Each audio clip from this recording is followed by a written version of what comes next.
ਪਿਆਰੇ ਵਿਦਿਆਰਥੀਓ, ਅੱਜ ਆਪਾਂ ਵਿਆਕਰਣ ਦੇ ਇੱਕ ਮਹੱਤਵਪੂਰਨ ਪੱਖ ਕਿਰਿਆ ਬਾਰੇ ਗੱਲ ਕਰਾਂਗੇ। ਮੈਂ ਤੁਹਾਡੇ ਸਾਹਮਣੇ ਇੱਕ ਪੈਰਾ ਪੜ੍ਹਾਂਗਾ। ਇਹ ਪੈਰਾ ਤੁਹਾਨੂੰ ਸਕਰੀਨ ਉੱਤੇ ਨਜ਼ਰ ਆ ਰਿਹਾ ਹੈ। ਆਓ ਪੈਰਾ ਪੜ੍ਹਦੇ ਹਾਂ।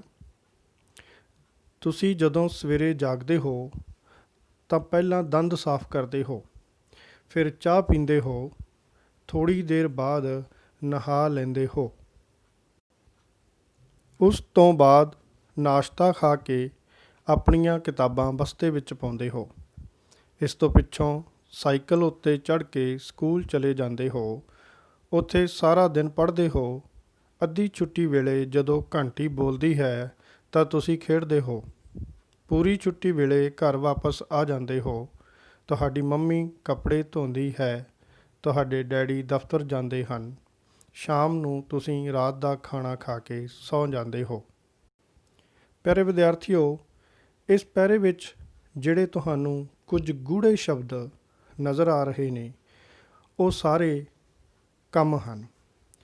ਰੋਜ਼ਾਨਾ ਜ਼ਿੰਦਗੀ ਵਿੱਚ ਜੋ ਸਾਡੇ ਕੰਮ ਹੁੰਦੇ ਹਨ, ਵਿਆਕਰਣ ਦੀ ਭਾਸ਼ਾ ਵਿੱਚ ਉਸ ਨੂੰ ਕਿਰਿਆ ਆਖਦੇ ਹਨ। ਇਸ ਪੈਰੇ ਵਿੱਚ ਜਾਗਣ, ਦੰਦ ਸਾਫ਼ ਕਰਨ, ਚਾਹ ਪੀਣ, ਨਹਾਉਣ, ਨਾਸ਼ਤਾ ਖਾਣ, ਕਿਤਾਬਾਂ ਪਾਉਣ, ਸਾਈਕਲ ਉੱਤੇ ਚੜ੍ਹਨ, ਸਕੂਲ ਜਾਣ, ਪੜ੍ਹਨ, ਖੇਡਣ, ਕੱਪੜੇ ਧੋਣ, ਦਫ਼ਤਰ ਜਾਣ, ਖਾਣਾ ਖਾਣ ਅਤੇ ਸੌਣ ਵਰਗੇ ਕੰਮਾਂ ਬਾਰੇ ਪਤਾ ਲੱਗਦਾ ਹੈ। ਇਸ ਲਈ ਅਸੀਂ ਇਹ ਕਹਾਂਗੇ ਕਿ ਇਹ ਸਾਰੇ ਸ਼ਬਦ ਵਿਆਕਰਣ ਅਨੁਸਾਰ ਕਿਰਿਆ ਹਨ। ਕੰਮ ਨੂੰ ਜਾਂ ਤਾਂ ਕੀਤਾ ਜਾਂਦਾ ਹੈ ਜਾਂ ਉਹ ਕੰਮ ਕਿਸੇ ਹੋਰ ਵੱਲੋਂ ਹੁੰਦਾ ਹੈ। ਤਾਂ ਇਸੇ ਸਿਧਾਂਤ ਦੇ ਆਧਾਰ ਦੇ ਉੱਤੇ ਅਸੀਂ ਕਿਰਿਆ ਨੂੰ ਇਉਂ ਪਰਿਭਾਸ਼ਿਤ ਕਰਦੇ ਹਾਂ।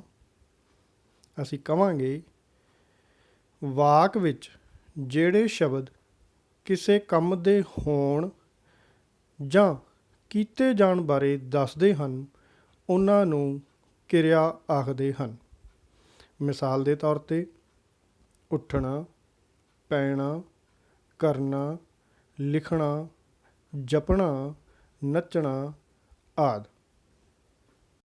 ਕਿਰਿਆ ਨੂੰ ਸਮਝ ਲੈਣ ਤੋਂ ਬਾਅਦ ਹੁਣ ਅਸੀਂ ਇਸ ਦੀਆਂ ਕਿਸਮਾਂ ਦਾ ਅਧਿਐਨ ਕਰਾਂਗੇ। ਵਿਆਕਰਣ ਅਨੁਸਾਰ ਕਿਰਿਆ ਦੋ ਕਿਸਮ ਦੀ ਹੁੰਦੀ ਹੈ। ਪਹਿਲੀ ਅਕਰਮਕ ਕਿਰਿਆ ਅਤੇ ਦੂਸਰੀ ਸਕਰਮਕ ਕਿਰਿਆ। ਅਕਰਮਕ ਕਿਰਿਆ। ਅਕਰਮਕ ਕਿਰਿਆ ਦਾ ਅਰਥ ਹੈ ਕਰਮ ਤੋਂ ਬਿਨਾਂ। ਜਿਸ ਵਾਕ ਵਿੱਚ ਕਿਰਿਆ ਦਾ ਕੇਵਲ ਕਰਤਾ ਹੀ ਹੋਵੇ, ਕਰਮ ਨਾ ਹੋਵੇ, ਉਸ ਨੂੰ ਅਕਰਮਕ ਕਿਰਿਆ ਆਖਦੇ ਹਨ। ਇਸ ਨੂੰ ਆਪਾਂ ਹੇਠ ਲਿਖੇ ਆਰੇਖ ਦੀ ਸਹਾਇਤਾ ਦੇ ਨਾਲ ਸਮਝ ਸਕਦੇ ਹਾਂ। ਸਾਹਮਣੇ ਤੁਹਾਨੂੰ ਸਕਰੀਨ ਉੱਤੇ ਵਾਕ ਲਿਖਿਆ ਹੋਇਆ ਨਜ਼ਰ ਆ ਰਿਹਾ ਹੈ। ਖੱਬੇ ਪਾਸੇ ਕਰਤਾ, ਵਿਚਕਾਰ ਕਰਮ ਅਤੇ ਸੱਜੇ ਪਾਸੇ ਕਿਰਿਆ ਲਿਖਿਆ ਹੋਇਆ ਨਜ਼ਰ ਆ ਰਿਹਾ ਹੈ। ਪਹਿਲੇ ਵਾਕ ਦੇ ਵਿੱਚ ਗੀਤਾ ਖੇਡ ਰਹੀ ਹੈ। ਵਿਚਕਾਰ ਪ੍ਰਸ਼ਨ ਚਿੰਨ੍ਹ ਲੱਗਿਆ ਹੋਇਆ ਹੈ। ਸਾਨੂੰ ਇਸ ਵਾਕ 'ਚੋਂ ਇਹ ਨਹੀਂ ਪਤਾ ਲੱਗਦਾ ਕਿ ਗੀਤਾ ਕੀ ਖੇਡ ਰਹੀ ਹੈ। ਦੂਜੇ ਵਾਕ ਦੇ ਵਿੱਚ ਮੁੰਡਾ ਪੜ੍ਹ ਰਿਹਾ ਹੈ, ਲੜਕੀ ਸੁਣ ਰਹੀ ਹੈ, ਭਿਖਾਰੀ ਮੰਗ ਰਿਹਾ ਹੈ। ਸੋ ਇਹਨਾਂ ਵਾਕਾਂ ਤੋਂ ਸਾਨੂੰ ਕੀ ਪ੍ਰਸ਼ਨ ਦਾ ਜਵਾਬ ਨਹੀਂ ਮਿਲਦਾ। ਅਰਥਾਤ ਗੀਤਾ ਕੀ ਖੇਡ ਰਹੀ ਹੈ, ਮੁੰਡਾ ਕੀ ਪੜ੍ਹ ਰਿਹਾ ਹੈ, ਲੜਕੀ ਕੀ ਸੁਣ ਰਹੀ ਹੈ ਅਤੇ ਭਿਖਾਰੀ ਕੀ ਮੰਗ ਰਿਹਾ ਹੈ। ਕਿਉਂਕਿ ਇਹਨਾਂ ਵਾਕਾਂ ਵਿੱਚ ਕਰਮ ਨਹੀਂ ਹੈ, ਇਸੇ ਕਰਕੇ ਇਹਨਾਂ ਵਾਕਾਂ ਨੂੰ ਦੀ ਕਿਰਿਆ ਨੂੰ ਅਸੀਂ ਅਕਰਮਕ ਕਿਰਿਆ ਕਹਾਂਗੇ। ਦੂਜੀ ਕਿਸਮ ਦੀ ਕਿਰਿਆ ਸਕਰਮਕ ਕਿਰਿਆ ਹੁੰਦੀ ਹੈ। ਸਕਰਮਕ ਕਿਰਿਆ ਦਾ ਅਰਥ ਹੈ ਕਰਮ ਸਹਿਤ।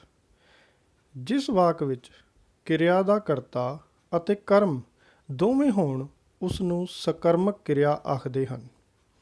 ਇਸ ਨੂੰ ਵੀ ਅਸੀਂ ਹੇਠਾਂ ਇੱਕ ਆਰੇਖ ਦੀ ਮਦਦ ਦੇ ਨਾਲ ਸਮਝ ਸਕਦੇ ਹਾਂ। ਇਸ ਤਸਵੀਰ ਵਿੱਚ ਤੁਹਾਨੂੰ ਉੱਪਰ ਵਾਕ, ਖੱਬੇ ਪਾਸੇ ਕਰਤਾ, ਵਿਚਕਾਰ ਕਰਮ ਅਤੇ ਸੱਜੇ ਪਾਸੇ ਕਿਰਿਆ ਲਿਖਿਆ ਹੋਇਆ ਨਜ਼ਰ ਆ ਰਿਹਾ ਹੈ। ਇਹ ਉਹੀ ਵਾਕ ਹਨ ਜੋ ਤੁਹਾਨੂੰ ਪਹਿਲਾਂ ਦਿਖਾਏ ਗਏ ਸੀ। ਇਸ ਦਾ ਪਹਿਲਾ ਵਾਕ ਹੈ ਗੀਤਾ ਹਾਕੀ ਖੇਡ ਰਹੀ ਹੈ। ਦੂਜੇ ਵਾਕ ਵਿੱਚ ਮੁੰਡਾ ਪਾਠ ਪੜ੍ਹ ਰਿਹਾ ਹੈ। ਤੀਜਾ ਵਾਕ ਲੜਕੀ ਗੀਤ ਸੁਣ ਰਹੀ ਹੈ। ਚੌਥਾ ਵਾਕ ਭਿਖਾਰੀ ਭੀਖ ਮੰਗ ਰਿਹਾ ਹੈ। ਇਹਨਾਂ ਵਾਕਾਂ ਵਿੱਚ ਸਾਨੂੰ ਇਸ ਪ੍ਰਸ਼ਨ ਦਾ ਜਵਾਬ ਮਿਲ ਰਿਹਾ ਹੈ ਕਿ ਵਾਕ ਦਾ ਕਰਮ ਕੀ ਹੈ। ਮਿਸਾਲ ਦੇ ਤੌਰ ਦੇ ਉੱਤੇ ਗੀਤਾ ਖੇਡ ਰਹੀ ਹੈ ਦਾ ਜਵਾਬ ਮਿਲਦਾ ਹੈ ਹਾਕੀ ਖੇਡ ਰਹੀ ਹੈ। ਮੁੰਡਾ ਪੜ੍ਹ ਰਿਹਾ ਹੈ ਦਾ ਜਵਾਬ ਮਿਲਦਾ ਹੈ ਮੁੰਡਾ ਪਾਠ ਪੜ੍ਹ ਰਿਹਾ ਹੈ। ਇਸੇ ਤਰੀਕੇ ਦੇ ਨਾਲ ਲੜਕੀ ਗੀਤ ਸੁਣ ਰਹੀ ਹੈ, ਭਿਖਾਰੀ ਭੀਖ ਮੰਗ ਰਿਹਾ ਹੈ। ਇਸ ਹਿਸਾਬ ਨਾਲ ਅਸੀਂ ਕਹਾਂਗੇ ਕਿ ਇਹ ਵਾਕ ਸਕਰਮਕ ਵਾਕ ਹਨ। ਇਹਨਾਂ ਦੀ ਕਿਰਿਆ ਦੇ ਵਿੱਚ ਕਰਮ ਆਇਆ ਹੋਇਆ ਹੈ। ਤਾਂ ਇਸ ਕਰਕੇ ਇਹਨਾਂ ਸਾਰੇ ਵਾਕਾਂ ਨੂੰ, ਇਹਨਾਂ ਦੀ ਕਿਰਿਆ ਨੂੰ ਅਸੀਂ ਸਕਰਮਕ ਕਿਰਿਆ ਕਹਾਂਗੇ। ਉਮੀਦ ਹੈ ਤੁਹਾਨੂੰ ਕਿਰਿਆ ਦਾ ਇਹ ਸੰਕਲਪ ਸਮਝ ਆਇਆ ਹੋਵੇਗਾ। ਧੰਨਵਾਦ।